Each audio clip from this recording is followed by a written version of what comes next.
Marami nga po mga idol ang nagulat matapos maibalita na umalis na si Kevon Looney sa Golden State Warriors para pumirma ng kontrata sa New Orleans Pelicans. Kaya maraming nagtatanong ngayon, bakit nga ba niya ito ginawa sa Warriors?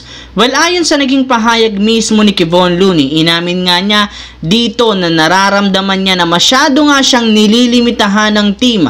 In fact, bagamat gusto niyang makipaglaban kay Steven Adams sa kanilang playoff series noon laban sa Houston Rockets, hindi pa rin niya ito nagagawa matapos din siyang bangkuin at bigyan lamang ng kakarampot na playing time. Sa madaling salita, wala nga siyang nakukuha pang oportunidad sa Golden State para maipakita ang kanyang potensyal. Kaya mas minabuti nga nitong umalis na lang at lumipat sa New Orleans Pelicans na makakapagbigay sa kanya ng mas malaking playing time at oportunidad. Naniniwala siya na makukuha niya dito ang starting center spot ng Pelicans next season. Samantala, maganda nga sanang naging simula ng Los Angeles Lakers ngayong off-season matapos silang makakuha ng bago at magagaling na player sa free agency kagaya ni na Jake LaRavia at DeAndre Ayton. Sadyang nagulo lamang ito nang magsimulang kumalat sa social media ang posibilidad na pag-alis at pag-request ng trade ni LeBron James kahit man kakakuha pa lang nito ng kanyang player option.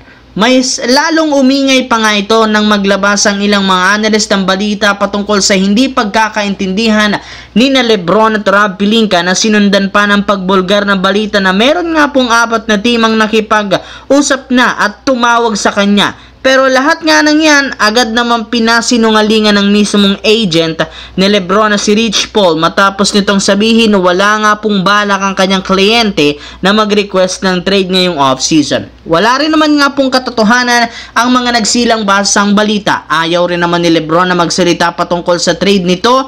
Kanya syempre gusto nitong i-enjoy na lamang ang summer at wala ng iba pa. Sa kabilang banda, makakalipas ang mahigit 1 taong pagre-recover ni Thanasis Antetokounmpo sa kanyang Achilles injury, inanunsyo nga noong nakaraang linggo pinayagan na nga siyang makapaglaro. Kasabay niyan, balak nga nitong bumalik sa Milwaukee Bucks na willing nga siyang kunin at bigyan ng bagong kontrata.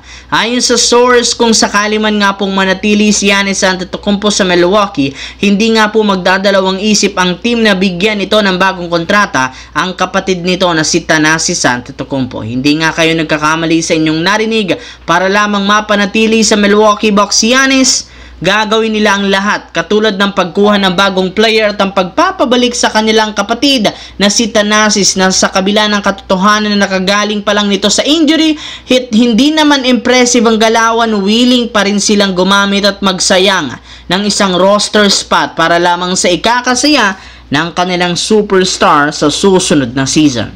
Ayaw nga ng Milwaukee Bucks na layasan sila ng Giannis Antetokounmpo kaya gagawin nila ang lahat